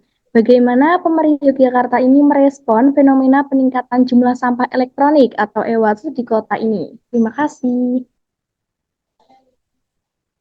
Pak sekalian dan rekan-rekan, memang secara khusus belum ada ya Bapak Ibu ya, dan ini memang mungkin bagi kita dipandang sebagai hal baru ya, tapi sebelumnya bagi pemerhati waste management, peneliti bidang ini sudah notice banget dari dulu gitu ya. Nah, maka muncul tadi Pak, aplikasi-aplikasi yang begitu ya membantu. Silakan kalau punya sampah elektronik, misalnya charger atau apa begitu ya, jam atau apa yang memang sudah tidak terpakai, mereka siap untuk mendaur ulang ya. Karena kalau tidak didaur ulang itu bahaya banget ya Bapak Ibu ya. Jadi logamnya itu kurang baik untuk kesehatan. Saya pernah ikut beberapa riset itu, oh ya sampai segini ya kadar mangaan dan ini besinya ya kalau dibuang sembarangan di tanah itu. Jadi, sampai kemudian muncul gerakan di khusus sampah elektronik di luar negeri. Jadi itu Bapak memang belum, ya, setahu saya belum, tapi sudah banyak aplikasi di media sosial ya yang bisa membantu warga dunia ini untuk bisa ya menyumbangkan atau mendonasikan bahkan menjual ya, jual sampah elektroniknya ya ya ke mereka begitu ya. Seperti yang tadi ya di bahan saya itu kan ada ya, ada 10 pemegang merek ya pengolah sampah elektronik berbasis elektronik maksud saya. Oke, silakan berikutnya. Kayaknya ada yang rese. Baik, Ibu, terima kasih. Selanjutnya kepada Ibu Tri Mariati, dipersilahkan, Bu.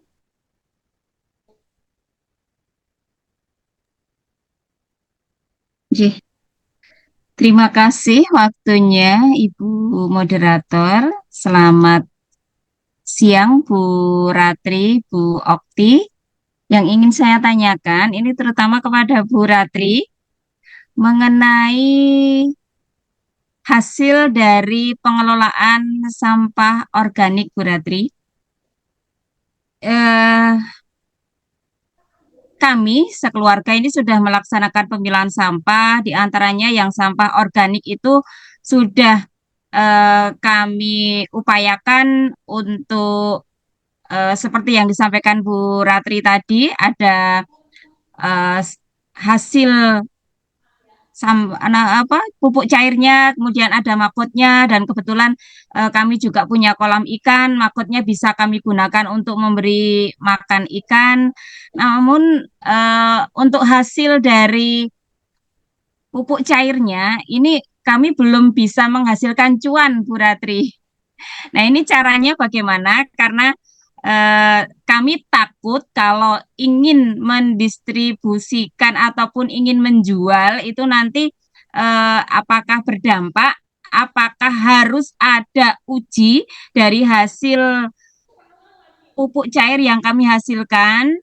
Kemudian kalaupun ingin menjual itu caranya bagaimana? Mohon informasi agar apa yang disampaikan oleh Bu Ratri sampah menjadi cuan ini bisa kami laksanakan juga. Terima kasih. Wassalamualaikum warahmatullahi wabarakatuh.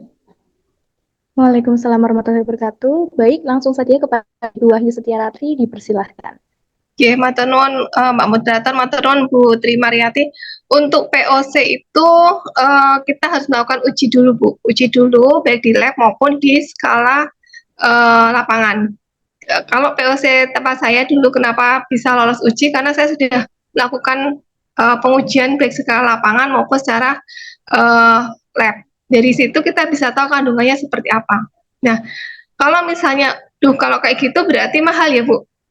Kita bisa kerjasama kolaborasi antara universitas dengan masyarakat, misalnya dengan melakukan penelitian. Nah, nanti pihak universitas nanti akan mencoba untuk, tapi ini harus satu skop, misalnya satu RT atau satu RW atau satu kelurahan, sehingga semua POC yang dihasilkan oleh warga tersebut kita teliti. Oh, POC mana yang bisa paling tepat. Kemudian POC tersebut formulasikan ke tumbuhan untuk apa? Apakah untuk pertumbuhannya, apakah untuk fase berbunganya, apakah untuk fase berbuahnya. Nah, ketika sudah ketemu itu, kita nanti langsung labeling. Ya, kita patenkan, kemudian kita labelin, oh ini untuk fase pertumbuhan, oh ini untuk fase perkembangbiakan, oh ini untuk fase pembuahan. Nah, dengan seperti itu nanti kita akan bisa langsung ketahuan, oh ini nanti tujuannya di harga seperti apa. Nah, pengalaman saya dulu, POC saya dulu yang di Jogja itu karena saya punya dana hibah penelitian, saya nunutkan untuk diujikan di skala lab. Akhirnya ketahuan, oh ternyata yang paling tinggi adalah kandungan P dan kandungan K, sehingga ini untuk fase generatif. Nah, nanti saya jual dengan, oh ini harus ke fase generatif atau fase pembuahan atau pembuangan atau fase pembuahan. Nah, ketika sudah sampai di situ, nanti masyarakat akan percaya. Kenapa saya lakukan seperti itu? Karena kita bandingkan dengan merek-merek yang sudah tanda petik terkenal. Ya, saya tidak usah sebutkan mereknya. Ya sudah pasti mereka sudah punya pasar. Nah, ketika kita buka pasar sendiri, kita harus punya bukti. Itu aja, Bu. Jadi nanti mungkin Ibu bisa mengajukan kerjasama dengan pihak universitas, bisa melalui dana penelitian ataupun dana pengabdian, nanti akan diuji coba. Mungkin kandungan dari pupuk POC di tempat ibu itu untuk cocoknya untuk fase apa. Nah, itu nanti akan kita rekomendasikan dan kita jual dengan paten yang kita punyai gitu. Jadi mungkin prosesnya agak lama daripada kita menjual dengan media tanam ya, sebagai media tanam. Kalau media tanam sih kita tidak bermasalah ya, tapi kalau untuk yang pupuk cara tersebut kita harus pengujiannya pakai 2 pengujian lewat skala lab maupun pengujian untuk lapangan. Mungkin itu aja Mbak Moderator. Baik, terima kasih banyak Ibu untuk pemaparan materinya. Bagaimana Bu Tri Mariati? Apakah terjawab Ibu? Terima kasih Bu Ratri. Nanti insya Allah kami ingin melanjutkan dari kegiatan yang sudah kami laksanakan ini agar kami bisa lebih dalam mengelola lingkungan, terutama pengelolaan sampah di lingkungan kami. Kami tunggu ya Bu. Siap Bu Ratri. Baik, untuk yang selanjutnya ini Bu, ada 2 penanya.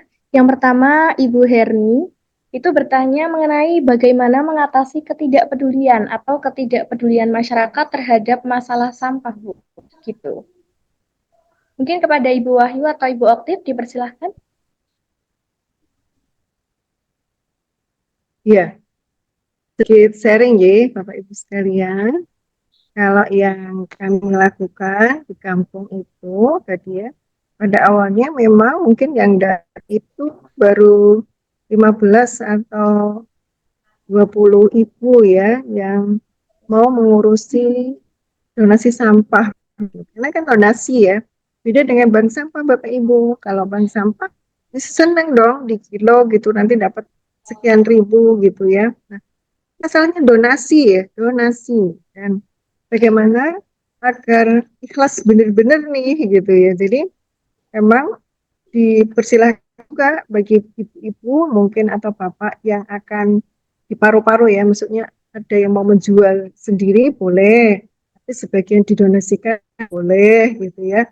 Ya alasan kami bahwa kita ini tinggal bersama gitu ya, kemudian ingin lingkungan nyaman bersama ya apa harus bukan bersama-sama. Nah, kebetulan Bapak Ibu sudah umum ya kalau di kota itu yang tinggal di satu kawasan itu kadang rumahnya ada atau tempatnya ada tapi milik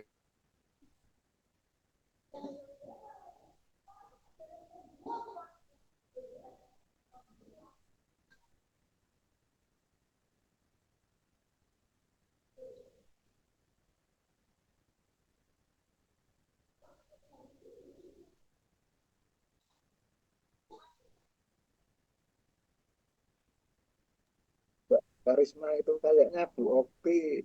ya. Baik, saya terangkan ya. Jadi kalau misalnya tadi ada ibu atau bapak yang tinggal di satu kawasan, artinya rumahnya tuh ada, beliaunya tidak tinggal di situ. Nah, bagaimana nih caranya? Ya bentuknya adalah mungkin bisa berbentuk donasi barang, ya donasi barang yang dikoordinir anak kosnya. Nah, lalu juga kita menghimbau tadinya ibu-ibu yang tidak pernah keluar ini untuk bisa ya sekali waktu ya nongol gitu ya ke kampung berhari begitu ya.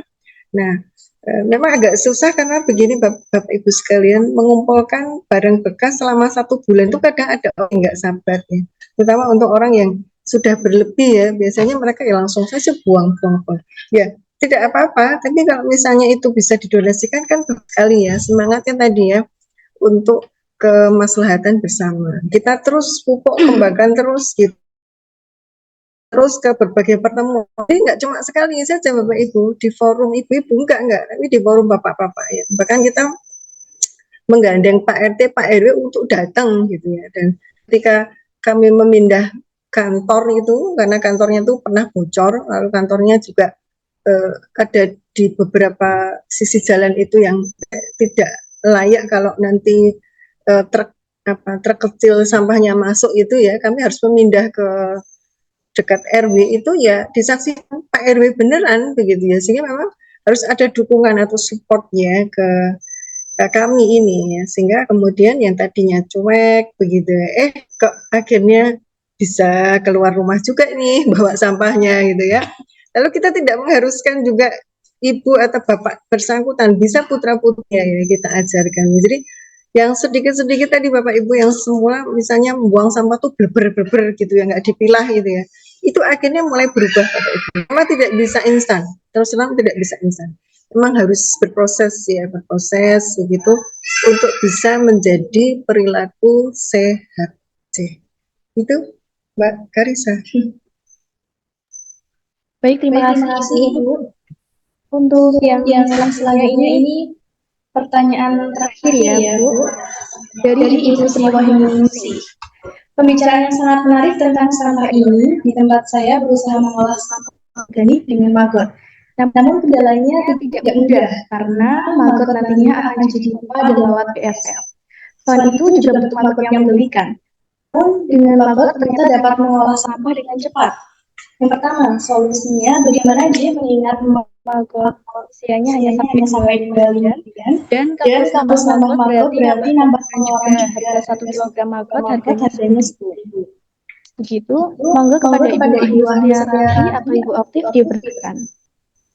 Oke, terima kasih Mbak Moderator. Kalaupun toh misalnya nambah biaya untuk pengelolaan itu kalau saya pribadi, kenapa? Ya? Bisa diperbesar? Ya.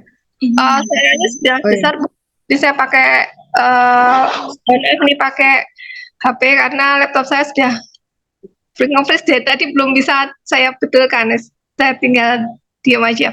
Oke, jadi kalau saya di beberapa tempat memang kalau dari segi biaya mungkin di awalnya ya, karena kita harus menggunakan beli apa tadi aqua galon mungkin kalau yang tidak punya ya, kemudian ember tumpuk kalau nggak punya, tapi sebenarnya kalau kita bisa ngerongsok itu bisa lebih menekan gitu kan. Nah, kalau saya punya solusi kalau dibuat dalam satu sistem, jadi ember tumpuknya atau galonnya itu dimasukkan ke dalam sungkup ya, kelambu gitu kan, kemudian nanti biarkan dia menetas di situ dan berkembang biak di situ, kita tinggal kasih umpan makan aja. Nah, kenapa kalau ada juga sih yang beli ya, untuk beli itu kalau satu perangkat tuh kalau lebih 100.000, kemarin teman saya membeli 100.000 itu, tetapi tidak sebanding dengan apa yang kita kerjakan gitu kan sampai jumlah cuma sedikit. Nah, kalau kita menggunakan emper tumbuk ataupun galon tumbuk itu lebih maksimal lagi. Sama apapun kita masukkan di situ dan akan cepat. Nah, tadi soal bagaimana penjualannya kita bisa kok kolaborasi dengan apa namanya peternak ataupun misalnya warung ataupun kios-kios dari pertanian yang kita bisa gunakan untuk kita jualan. Saya misalnya, kalau misalnya maggot saya udah berlebih, saya tinggal kirim itu ke kios pertanian langganan saya. Saya minta mereka untuk menjualnya, terserah. Dari saya harganya misalnya 5.000, nanti mereka akan jual 10.000 atau 8.000 per bisa per gram, bisa per ons ya. Saya tinggal ini Mas saya punya maggot sekian, harganya dari saya sekilonya sekian. Nah, mereka bisa menjualnya per ons atau per gram tergantung dari mereka sendiri yang akan meraih keuntungannya berapa gitu kan. Nah, selain itu juga kita bisa gunakan itu kita bisa mengolahnya menjadi pelet. Tetapi kalau pelet itu perlu alat untuk mengolah jadi pelet. Nah, tergantung kita Bu, kita mau memasarkannya seperti apa. Kalaupun misalnya sudah mager banget nih nggak ada tempat untuk jualan di offline, kita bisa online kok Bu. Kita bisa menggunakan WA ataupun bisa menggunakan Instagram kita untuk jualan. Saya biasanya menggunakan WA status untuk jualan. Saya biasanya menggunakan WA-nya suami saya untuk, Mas ini loh ada posting, ada maggot berlebih, tolong diposting. Biasanya langsung dibeli. Biasanya yang membeli itu adalah pemancing. Ya, kalau saya mengasih harga di pemancing itu biasanya per 1 genggam atau 100 gram. Itu bisa saya hargai misalnya 5.000 ataupun misalnya 1.000 tergantung dari besar kecilnya maggot yang saya raih itu. Nah, mungkin itu saja Bu Mbak Moderator dan Bu Sri Wahyuningsih untuk jawaban saya. Baik, terima kasih banyak Ibu Wahyu dan begitu nggih Ibu Sri Wahyuningsih. Baik, saatnya kita sudah selesai di sesi tanya jawab pada siang hari ini ya Bu. Dan terima kasih banyak kepada Ibu Wahyu Setiarati SPMP dan Ibu Dr. Oktifa Anggraini SIP SPD MSI yang telah menjawab semua pertanyaan dan memberikan ilmu yang bermanfaat bagi kita semua. Dan juga saya ucapkan terima kasih banyak kepada teman-teman yang telah ikut berpartisipasi aktif dalam sesi tanya jawab ini. Baik, langsung saja acara selanjutnya yaitu pemberian sertifikat untuk narasumber. Kepada panitia yang bertugas, saya persilahkan.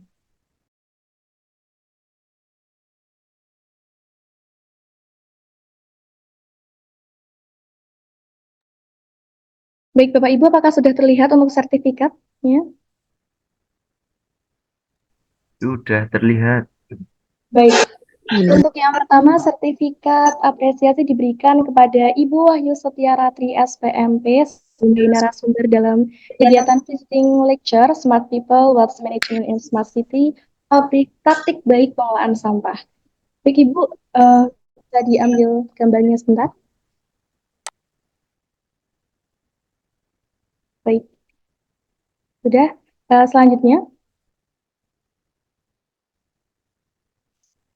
Selanjutnya sertifikat apresiasi diberikan kepada Ibu Dr. Oktifa Anggraini SIP SPD MSI sebagai narasumber dalam kegiatan yang sama yaitu kegiatan visiting lecture Smart People, Waste Management in Smart City, praktik baik pengelolaan sampah. Baik Ibu, mungkin diambil gambarnya sebentar. Terima kasih. Baik, sama-sama Ibu, terima kasih kembali dan untuk informasi kepada seluruh peserta yang ada di Zoom meeting ini, mohon untuk mengaktifkan videonya sebentar untuk dokumentasi. Ada berapa slide?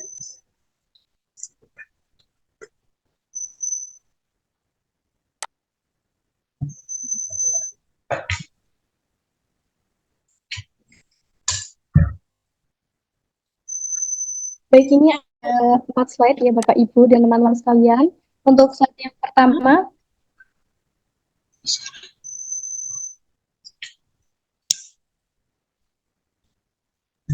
baik untuk slide yang pertama saya hitung ya Pak Bu, 1, 2, 3. Slide kedua.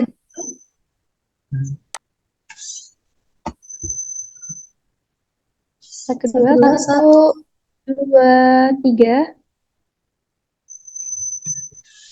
Slide Slide ketiga. ketiga. 1, 2, 3. Slide yang keempat. 1, 2, 3. Baik, tibalah kita di penghujung acara, yaitu penutup. Sebelum saya tutup, saya ucapkan terima kasih banyak kepada Bapak, Ibu, dan teman-teman yang telah hadir pada siang hari ini. Dan tak lupa saya ucapkan terima kasih banyak kepada dua narasumber hebat, yaitu Ibu Wahyu Setiaratri, SPMP, dan Ibu Dr. Oktifa Anggraini, SIP, SPD, MSI. Dan saya mewakili panitia yang bertugas juga mengucapkan mohon maaf apabila ada kekurangan dari panitia dan kesalahan yang kurang berkenan di hati Bapak, Ibu, dan teman-teman sekalian. Begitu, selamat melanjutkan kembali dan sampai berjumpa di lain kesempatan. Saya Karisa selaku MC pamit undur diri dan saya akhiri wabillahi taufiq wal hidayah. Wassalamualaikum warahmatullahi wabarakatuh. Waalaikumsalam warahmatullahi wabarakatuh. Untuk presensi jangan lupa ya Bapak, Ibu, dan teman-teman sekalian.